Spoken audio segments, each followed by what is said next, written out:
I want you to picture two apartments, same city, same neighborhood, similar rent. The first apartment belongs to someone earning $95,000 per year.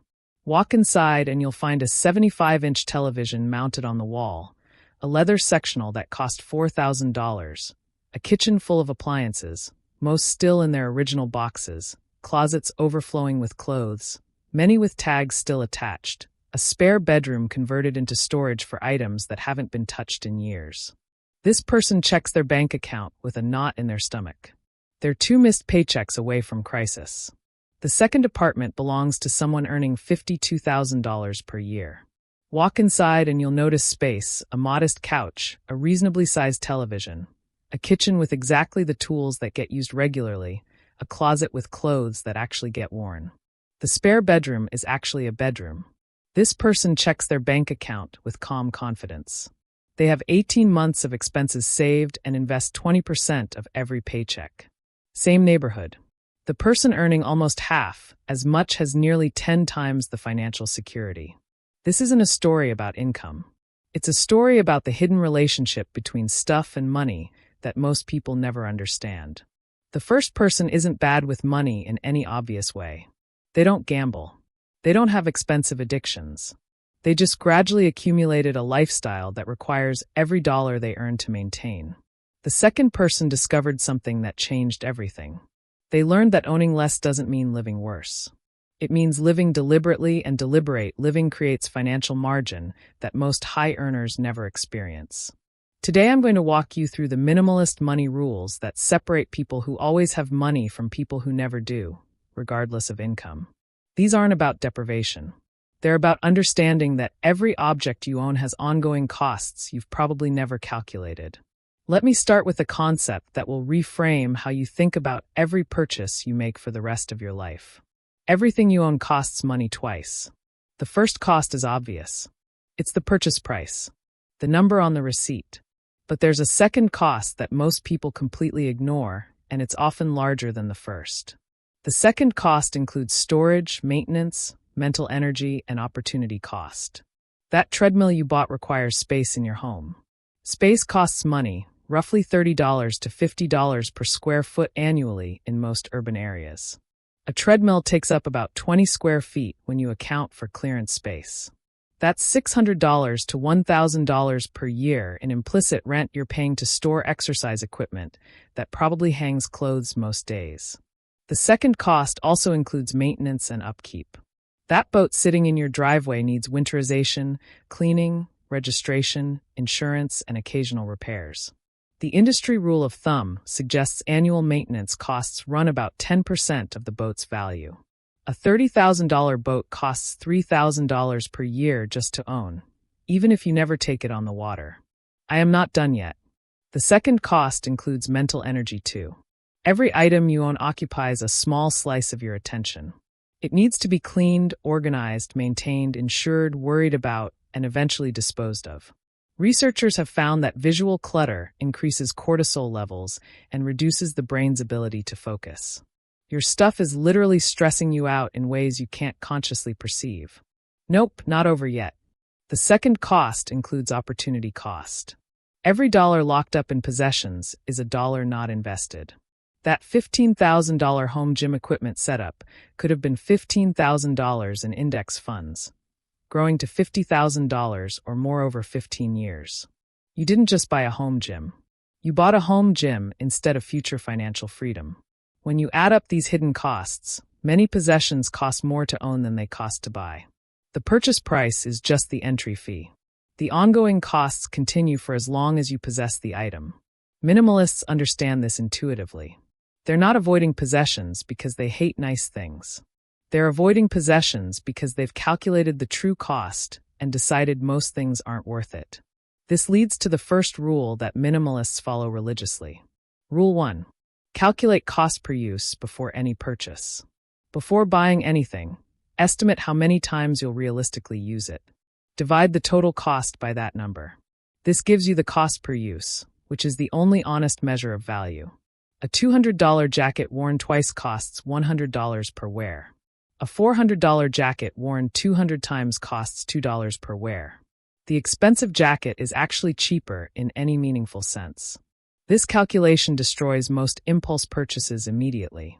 That $300 kitchen gadget you'll use twice a year costs $150 per use over the first year. That's an obscenely expensive way to accomplish whatever task it performs. Meanwhile, a $30 tool you use weekly costs less than 60 cents per use over the first year. Cost per use also reveals which purchases are genuinely worthwhile. A $2,000 mattress used every night for 10 years costs about 55 cents per use. That's extraordinary value for something affecting your health and energy every single day. A $1,500 espresso machine used daily for 5 years costs less than $1 per use, likely saving money compared to coffee shop visits. The math cuts through marketing, emotion, and social pressure. It reveals what actually makes financial sense versus what just feels appealing in the moment. Rule 2. Apply the replacement test to everything you already own. Walk through your home and look at each item you possess. Ask yourself a simple question. If this item disappeared today, would I spend money to replace it? Be honest. Would you actually go buy another fondue set? Would you replace that bread maker collecting dust in the cabinet? Would you repurchase those clothes you haven't worn in 18 months? For most items, the honest answer is no. You would not replace them. They exist in your life through inertia, not intention. They were impulse purchases, gifts you felt obligated to keep, or remnants of past hobbies and phases you've moved beyond. These items have negative value. They cost you space, mental energy, and maintenance without providing corresponding benefit. Every hour spent organizing, cleaning around, or thinking about items you wouldn't replace is an hour stolen from activities that actually matter. Minimalists ruthlessly eliminate items that fail the replacement test. They sell what has value, donate what someone else could use, and discard what serves nobody. The process feels uncomfortable initially, and then liberating once complete. The psychological weight of owning things you don't want or need is substantial. Removing that weight creates mental space that's difficult to describe, but immediately noticeable. Rooms feel larger. Decisions feel simpler. Cleaning takes half the time. You know where everything is because everything remaining has a purpose. Rule 3. Never upgrade out of boredom. There's a pattern I see constantly among people who earn good incomes, but have nothing to show for it. They upgrade perfectly functional items simply because they're bored with them or because newer versions exist. Their television works perfectly, but the new model has slightly better contrast. Their phone operates flawlessly, but the new release has a marginally improved camera. Their car runs reliably, but the New Year's model has updated styling. Their furniture serves its purpose, but they've grown tired of looking at it. These upgrades feel like improvements. They're actually wealth destruction disguised as progress. Minimalists maintain a strict policy. Never replace something that functions properly. The phone that makes calls, sends messages, and runs apps does not need replacement because a newer phone exists. The car that reliably transports you does not need replacement because the neighbor bought something shinier. This policy saves enormous sums over a lifetime. The average American replaces their phone every 2 to 3 years, often while the previous phone works perfectly. Over 30 years, this pattern costs $30,000 to $50,000 in unnecessary purchases. Applied across all categories where upgrade culture operates, the lifetime waste easily exceeds $200,000. Minimalists escape this trap by defining functional clearly. An item remains functional until it genuinely fails to serve its purpose. Boredom is not failure. Desire for novelty is not failure. The existence of newer alternatives is not failure. Actual mechanical breakdown or genuine inability to perform required tasks is failure. Everything else is marketing convincing you to solve problems you don't have. Rule 4. Create friction for spending and ease for saving. Human behavior follows the path of least resistance. If spending is easy and saving is difficult, you'll spend. If saving is easy and spending is difficult, you'll save. Minimalists engineer their environment to make the right choice, the easy choice. Spending friction looks like removing stored credit card numbers from online retailers, requiring a 24-hour waiting period before any non-essential purchase, deleting shopping apps from your phone, unsubscribing from promotional emails, and avoiding stores unless you have a specific intended purchase. Saving ease looks like automatic transfers to investment accounts on payday, keeping only small amounts in easily accessible checking, making investment contributions happen before you see the money, and treating savings like a fixed expense rather than an afterthought. These structural changes matter more than willpower. Willpower depletes throughout the day. Environment is constant. Someone relying on willpower to avoid impulse purchases will eventually fail when they're tired, stressed, or emotional. Someone who deleted the shopping apps and removed their credit cards simply cannot impulse purchase in that moment. Minimalists don't trust themselves to consistently make good decisions. They design systems that make good decisions automatic. The 24-hour waiting rule alone eliminates roughly 70% of impulse purchases. Most desires for objects fade within a day, if not acted upon immediately. Rule 5. Count your possessions regularly. This sounds obsessive until you actually do it. Counting forces awareness. Awareness prevents accumulation. Pick a category. Count how many items you own in that category. Write it down. The numbers often shock people who've never examined their consumption patterns objectively. How many shirts do you own? Most people guess low and discover they have 3 or 4 times what they estimated. How many kitchen gadgets? How many pairs of shoes? How many items in your junk drawer? How many books you'll never read again? The count itself changes behavior.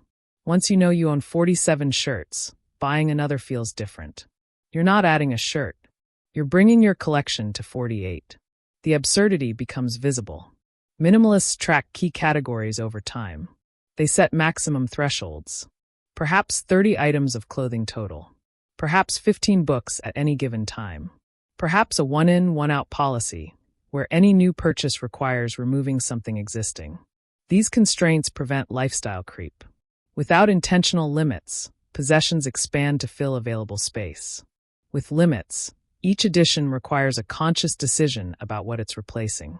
That friction alone dramatically reduces acquisition. Rule 6. Rent or borrow before you buy. Most items people purchase get used intensively for a short period and then rarely afterward. The excitement of newness fades. The initial enthusiasm decreases. The item joins the collection of things owned, but seldom touched. Minimalists test this pattern by renting or borrowing before committing to ownership. Want to get into camping? Rent equipment for the first few trips. Want to try woodworking? Borrow tools from a friend or use a makerspace. Want a kayak? Rent several times before purchasing. This approach accomplishes 2 things. First, it reveals whether the enthusiasm is genuine or temporary. Many interests fade after the initial exploration. Better to discover this while renting than after purchasing equipment that collects dust indefinitely. Second, it clarifies exactly what you need. First-time campers often buy too much or buy the wrong things. Renting lets you learn before committing. When you eventually purchase, you buy precisely what's necessary rather than guessing. The buy-first mentality costs people enormously over their lifetimes. Closets and garages across America contain dusty remnants of abandoned hobbies. Ski equipment from the phase when they thought they'd ski regularly. Photography gear from when they imagined becoming serious photographers. Music equipment from bands that played 2 shows. Minimalists avoid becoming museums of past enthusiasm. They test interests before investing. They maintain the flexibility to explore without the burden of ownership. Rule 7. Understand the lifestyle multiplier effect. Every possession you own connects to other possessions. A boat requires a trailer, a hitch-equipped vehicle, storage fees, maintenance supplies, safety equipment, and appropriate clothing. A purchase that seems singular actually triggers a cascade of supporting purchases. This is the lifestyle multiplier. Major purchases multiply into ecosystems of related expenses. The true cost is never just the item itself. Watch how this plays out with common purchases. A home gym requires flooring, mirrors, storage solutions, ventilation considerations, and often renovations to make the space suitable. A pool requires chemical supplies, cleaning equipment, covers, furniture, maintenance tools, and often landscaping to complement the installation. A motorcycle requires gear, storage, maintenance equipment, and often a truck or trailer for transportation to riding locations. Minimalists calculate the full ecosystem cost before any major purchase. They know that a $5,000 purchase might actually represent $8,000 or $12,000 when all the multiplier expenses are included.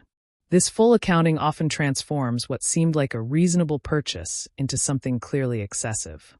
The multiplier effect also works in reverse. Eliminating one major possession often eliminates an entire category of related expenses. Selling the boat means no more storage fees, insurance, registration, maintenance, or towing costs. The savings extend far beyond the item's value. Rule 8. Define enough before you start earning. Here's something that traps high earners constantly. They never define what enough looks like, so they keep purchasing more without ever arriving at satisfaction. Their income increases, so they upgrade their lifestyle. The new lifestyle becomes normal, so they need another income increase to feel progress. This cycle continues indefinitely.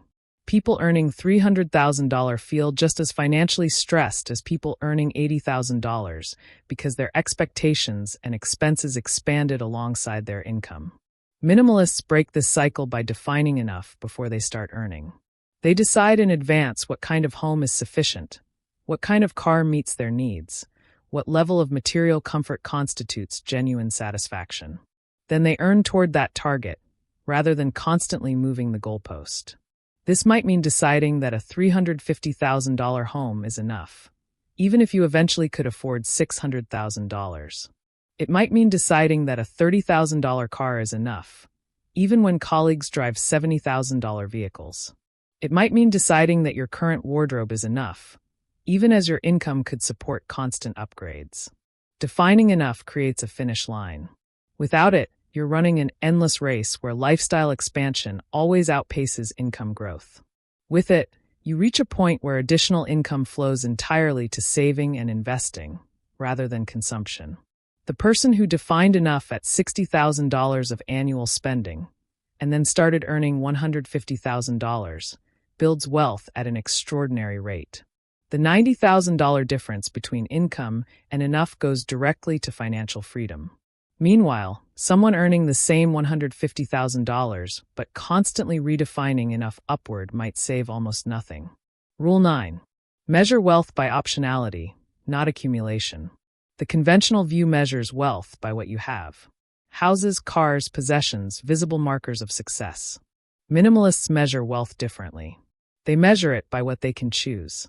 Can you leave a job that's destroying your mental health? Can you take 6 months off to handle a family emergency? Can you move to a new city for a relationship? Can you start a business without guaranteed income? Can you retire before 65? Can you say no to opportunities that pay well but compromise your values? These options represent true wealth. They're only available to people who've built substantial margin between their income and expenses. The person earning $200,000 but spending $195,000 has almost no optionality. They're chained to their income requirement. The person earning $80,000 but spending $45,000 has extraordinary optionality. They can absorb disruptions, take risks, and make choices based on preference rather than financial necessity. Minimalists understand that optionality requires liquid resources more than physical possessions. The money tied up in a car you don't need is money that can't buy your freedom when you need it. The home equity locked in excess house is equity that can't fund a career transition or extended sabbatical. This perspective transforms spending decisions. Each purchase isn't just exchanging money for an object. It's trading optionality for possession. Is this item worth reducing your ability to make free choices about your life? Sometimes yes. Often no. Rule 10. Practice cyclical decluttering rather than annual purging. Most people who attempt minimalism do a massive purge, feel great for a few weeks, and then gradually accumulate back to their starting point. The purge feels productive. The gradual reaccumulation goes unnoticed. Within 2 years, they're right back where they started. Minimalists avoid this pattern through cyclical decluttering. Rather than annual massive purges, they perform small, regular reviews, weekly glances at incoming items, monthly evaluation of one category, quarterly assessment of overall accumulation trends. This cyclical approach catches accumulation early before it rebuilds to overwhelming levels. Removing 3 items per week is manageable and sustainable. Removing 300 items once per year feels overwhelming and often gets postponed indefinitely. The cyclical approach also maintains awareness. When you evaluate your possessions regularly, you notice patterns. You see which categories tend to grow. You identify which emotional states trigger acquisition. You recognize which marketing tactics work on you specifically. This awareness enables prevention rather than just treatment. Let me give you a practical implementation of these rules that you can start today. This week, walk through your home with the replacement test in mind. Identify 10 items you would not replace if they disappeared. Sell, donate, or discard those items. Notice how it feels to remove things you don't actually want. This month, implement the 24-hour rule for all non-essential purchases. Track how many purchase desires survive the waiting period versus how many evaporate. The data will reveal how much of your spending is impulsive rather than intentional. This quarter, count your possessions in 3 categories that tend to accumulate. For most people, clothing, kitchen items, and media or entertainment are useful starting points. Set a maximum threshold for each category based on what you actually use. This year, define what enough looks like across major spending categories. What home is sufficient? What transportation is adequate? What wardrobe meets your genuine needs? Write these definitions down. Refer to them when temptation arises to exceed your own standards. The financial transformation from these practices compounds over time. Someone who applies these rules consistently for 5 years accumulates substantially less while saving substantially more. The gap between their lifestyle and their income creates wealth that can't be built any other way. Here's what nobody tells you about minimalism and money. The relationship is bidirectional. Owning less creates more money, but having more money also makes owning less feel natural. When your savings account is robust and your investments are growing, the urge to accumulate diminishes. The psychological need that drives most consumption, the need for security and status, gets satisfied by financial strength rather than physical possessions. You don't need the stuff to feel successful because your bank account already tells you the story you want to hear. People trapped in consumption cycles often can't explain why they buy so much. The truth is usually that spending temporarily fills an emotional void that financial insecurity creates. Address the insecurity through actual financial strength, and the compulsion to spend often dissolves on its own. This creates a virtuous cycle. Spending less leads to saving more. Saving more creates security. Security reduces the emotional drive to spend. Reduced spending accelerates saving further. Each turn of the cycle reinforces the next. The opposite cycle is equally powerful but destructive. Spending everything creates insecurity. Insecurity drives more spending as temporary emotional relief. More spending deepens insecurity. The cycle continues until some external shock forces a breaking point. The choice between these cycles determines financial trajectory more than income ever could. High earners trapped in the destructive cycle build nothing. Modest earners riding the virtuous cycle build everything. The minimalist rules I've outlined aren't about suffering or deprivation. They're about recognizing that most consumption doesn't actually improve life satisfaction. Research consistently shows that beyond a baseline of security and comfort, additional purchases contribute minimally to well-being. Yet most people spend as if happiness scales linearly with spending. Minimalists align their behavior with this research. They spend enough to be comfortable and then redirect the excess toward freedom rather than accumulation. They end up with less stuff and more life. That apartment I described at the beginning, the one belonging to someone earning $52,000 with 18 months of savings, belongs to someone applying these rules consistently. They didn't get there through exceptional income. They got there through exceptional clarity about what actually matters. The other apartment, the one belonging to someone earning $95,000 whose 2 paychecks from crisis, belongs to someone who never questioned the assumption that more stuff equals better life. Both lifestyles are available to you regardless of what you currently earn. The choice is simply whether you want to own your possessions or whether you're comfortable with your possessions owning you. The math strongly favors the first option. So does the peace of mind.